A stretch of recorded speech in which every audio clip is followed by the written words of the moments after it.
हाय बेचारी बहू। सरिता की शादी एक अच्छे परिवार में हुई है। उसका पति रोहन उसे बहुत प्यार करता है।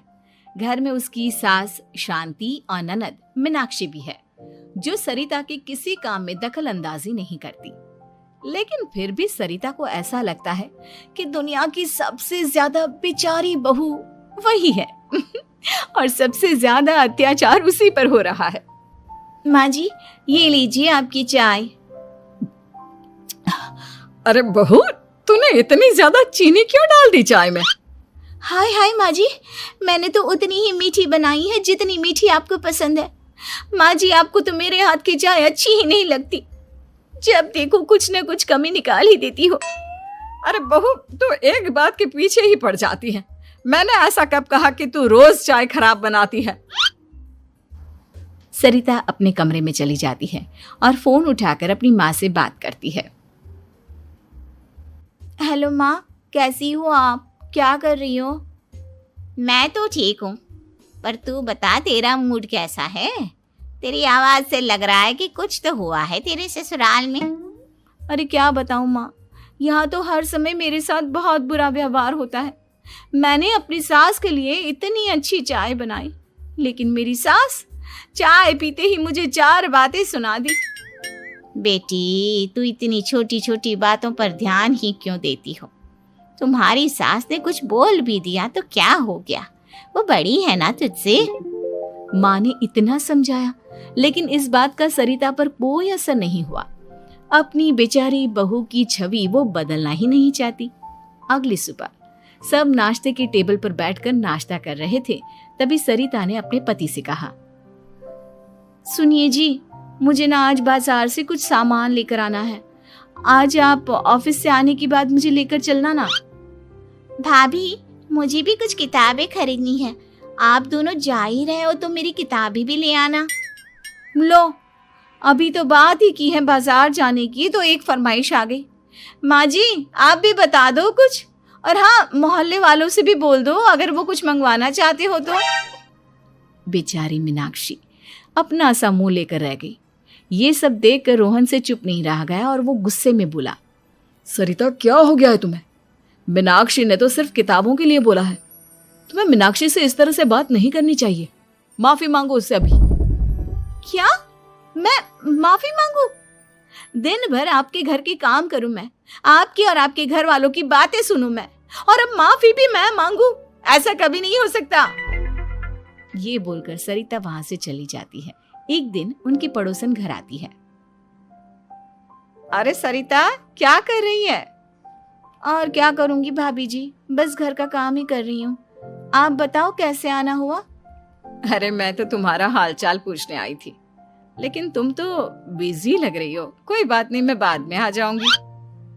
और क्या करूं भाभी जी, जब से शादी होकर आई हूँ ना, बस काम ही कर रही हूँ। और इस घर में ना कोई मेरी कदर नहीं करता। पति है जो बस घर से ऑफिस, ऑफिस से घर। ननद को तो कॉलेज से फुर्सत नहीं। बची सास तो उनका सारा समय मेरी गलतियां निकालने में लग जाता है। अरे ये क्या कह रही हो सरिता?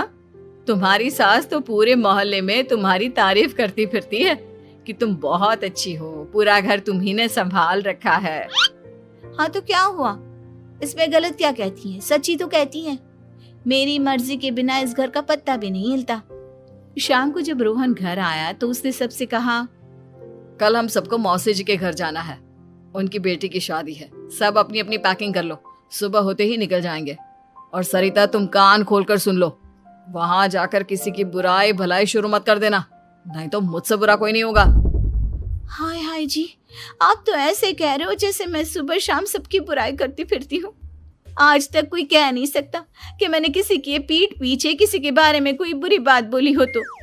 अरे बस बहू, बात को और ज्यादा आगे मत बढ़ा। हमें सब पता है तू हमारे साथ क्या व्यवहार करती है। ये बात घर तक रखना, शादी में किसी को कुछ मत बोलना, नहीं तो सब कहेंगे कि शांति की बहू कितना बोलती है। हाँ हाँ, सब कुछ तो मैं ही बोलती हूँ ना। आप लोग तो हर समय फूलों की बारिश करते रहते हो मेरे ऊपर। सारी गलती मेरी है जो मैं इस घर में आई। सबका कितना ध्यान रखती हूँ, लेकिन फिर भी मेरी तो आप लोगों की नजर में कोई कदर ही नहीं है। अगली सुबह सब लोग मौसी जी के घर पर चले जाते हैं। वहां पर शादी का माहौल होता है, सब जगह चहल पहल होती है, बहुत सारे मेहमान आए हैं। सरिता को वहां बहुत अच्छा लग रहा है। वो अपने मन में सोचती है, यहाँ कितना अच्छा लग रहा है, कितनी रौनक है।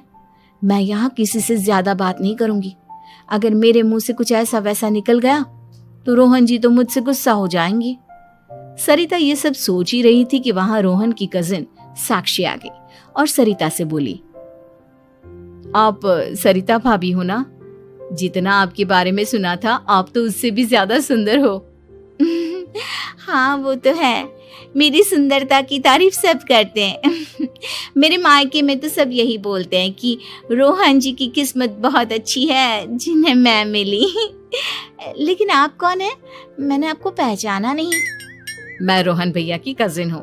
आपकी शादी पर नहीं आ पाई थी ना, इसलिए आप मुझसे मिली नहीं कभी। शांति मौसी और मीनाक्षी आपकी बहुत तारीफ करते हैं। क्या कहा तुमने? मेरी तारीफ? कभी नहीं। मेरे ससुराल वाले कभी मेरी तारीफ कर ही नहीं सकते। मैं इतनी अच्छी हूँ, मेहनती हूँ, लेकिन उन्हें तो मेरी कदर ही नहीं। सारा दिन घर का काम करती हूँ, फिर भी मेरी सास ना मुझे सुनाती रहती है और पति भी मेरी सास की साइड लेते हैं। ना कभी बाहर ले जाते हैं, ना कहीं घुमाने। अगर घुमाने के लिए कभी बोल भी देना तो उनकी बहन बीच में आ जाती है।